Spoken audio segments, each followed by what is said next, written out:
Alright folks, welcome back to Glesga News. No, I've no got coronavirus. I've just been busy, you know. But what I have decided today, I've welded my door shut. I've done that today. I've cut a hatch. So I want people to deliver stuff to me. I want my food delivered. I'm not going to. Made my mind up. Anyway, while I've been sitting here in isolation, I picked up this story, and I've been wanting to do this story for quite some time because this has been dragging out. This guy deserves to be in jail, and he got 23 years today. Yeah? Yeehaw. Brilliant. Now this is a story it's on the record, it's by Daniel Morrow. Alright Daniel, welcome to Glasgow News. Okay, we're going to focus in on this face here, that ugly, horrible, disgusting monster there, right? Now his name, in case you don't know it, I mean, we never knew who this guy was, but lots did. His name's Harvey Weinstein, right? He had this company called Miramax. Now, you have watched plenty in your time. I bet you have plenty of Miramax movies. So this degenerate came into contact with lots and lots of young actresses, young people, young women, and it was women in his case, that are just looking for the next job or for the break for their career or whatever. And this degenerate here got himself into the habit, and that's what it became, the habit of molesting them, raping them, forcing his cell on them. But how did this all start? I mean, he got 23 years a day, right? Brilliant. And believe me, he's never getting out of jail. He's going to do exactly what his pal, the other pal from New York, the child molester. Do you remember him? Killed his cell in jail. Well, he'll be doing the same because he ain't getting out. He's got a case that's coming up shortly in LA. That was a New York case. He's got a case coming out in LA where there must be about 30 women, I think, at least. And they're all going to feel safe now, aren't they? He's behind bars. And they're all just going to give evidence. And there's going to be more coming out. Wait till you see. The company Miramax no longer exists, right? It's finished. Which is a shame because there was no doubt plenty of really good people that worked in that company. Creative people, that were totally unaware of this. But anyway, how did this, people have said to me in the past, what all happened? Well, as I say, he's been doing this for quite a while. But it all goes back to a young guy, a sort of news reporter. He was working for a company called NBC in the States. And I think he was doing this sort of series, or he was thinking of doing this series about the casting couch, the Hollywood thing. His name's Ronan Farrow, and he's the son of Mia Farrow, who was a really well-known actress in my day. But you can look her up, Mia Farrow. She was a really famous actress. She was married to Woody Allen, I think his name is, who himself was accused of many things, but regardless. So this boy Ronan, well, he picked up on a tweet. And what's this tweet about? And so you think that everything comes together to sort these degenerates out. Twitter had started up, and some actresses, that maybe are people that were victims, were alluding to the fact. And there's a famous actress, her name's, I've never really seen anything she's in, or I'm not aware of it, but I remember her name was, it was Rose McGowan, I believe her name was. And she said something in a tweet that attracted now, I think she said something about, what was going on and etc, etc. She didn't name names at that stage. But that attracted the attention of this young guy Ronan, and I think he managed to go and see her. And I think basically she sat him down, and it must have been quite an interview, because she'd be sussing this guy out. She'd be just eyeing this boy up and down, and then I think she asked him, are you brave enough to go for this, because this person is who he is? And he said, aye, I'll go for it. And so she named him. Now, that's what really started it, because he took his story, he did a wee bit of research. There was another actress, and her name was Ambra. I'm not sure of her second name. I'm not sure if she's Italian or Portuguese or something like that. Her name is Ambra. She also had made a complaint to the police about some past allegations about him trying to molest her. And so the police apparently put a wire on her, and she went up and he tried to molest her again, and they got it on tape. Now, I don't think anything happened, but she kept the tape. Ambra had preserved a secret copy of a police recording of her and Weinstein. I'm feeling very uncomfortable right now. Please come in now, and 1 minute, and if you want to leave, when the guy comes with my jacket, you can yesterday you touched my wrist. Oh, please, I'm sorry, just come on, I'm used to that. Come on. Are you used to that? Yes, come in. No, but I'm not used to that. So Ronan found out about that, and he went to speak to her, and she gave him the tape.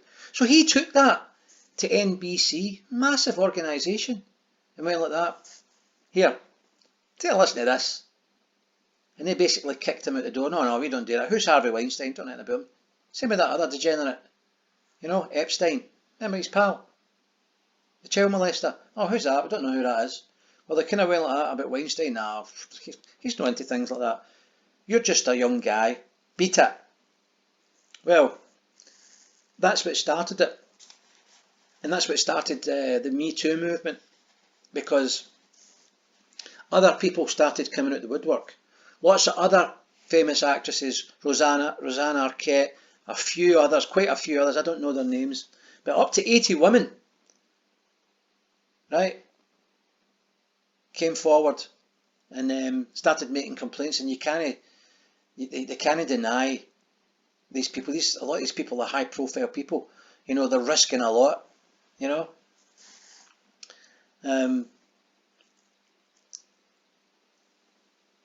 But what's amazing about this story and what's so horrible about it is that so many knew.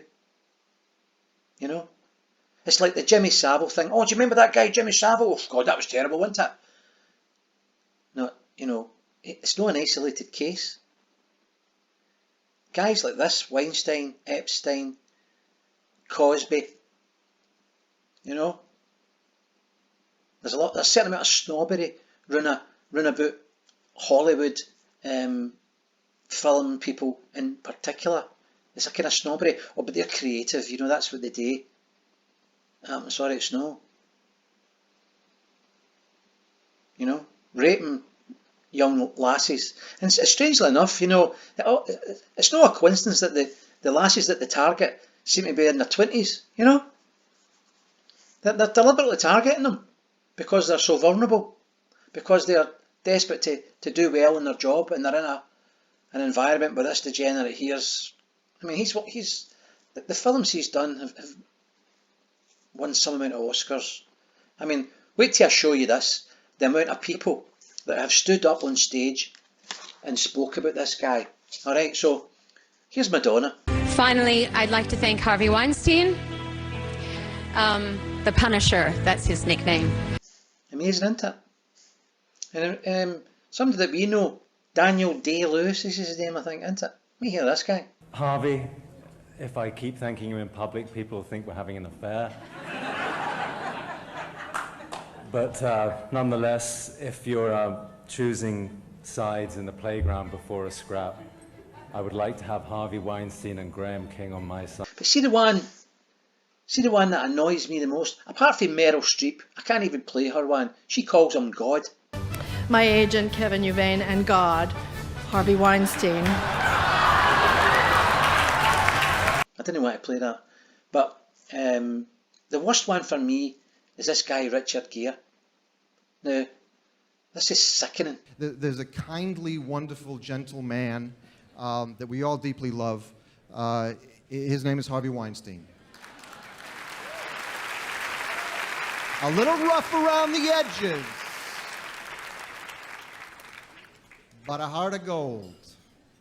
And we do love you. And this is a good man. People don't know that, but he's done a lot of good things in life. They'll write an article about that someday, too. New Yorker. Congratulations, you 5 ladies no longer have to pretend to be attracted to Harvey Weinstein. It's unbelievable, isn't it? But what it shows, and I mean we're focusing on Hollywood and the film industry, but this is bigger than that. This is bigger than that. You know, you've got the me movement, as they call it, and people are already having a go at that. You know, in particular, this guy, he had a wee go at it today in court. He stood in front of, well, he was came into court in a wheelchair. No, he's been running about with a Zimmer and all that, but now he came in a wheelchair, and the absolute dafty, right? He must think he's in a movie, because he sat there, right? But this bampot turned round and says, this is a bit like the witch hunt against the communists in back in the 50s. That's a cracker, isn't it? That's how out of touch that absolute wanker is, right? But you see, it's not just about Hollywood, is it? I'm going to go on my high horse here, right? It's not just about Hollywood, is it? What this shows and what it highlights is what's wrong everywhere. What's wrong in society. You know, like here in Britain, never mind Scotland, I'm talking about Britain, right? We've got, I don't know, 60 million people. So let's say 30 million, half, right, are women. I bet you could speak to every one of the women, maybe over the age of 16, and maybe some young girls below that. But let's just say the women over 16. I bet you nearly every single one of them would have some sort of story about how they've been sexually annoyed, molested, targeted, you know, by guys. You know, you've got the me movement, but I think we need to start thinking about the us movement, right? Because it's not just them, it's us, you know. It's us. It's about masculinity and the crisis that we've got.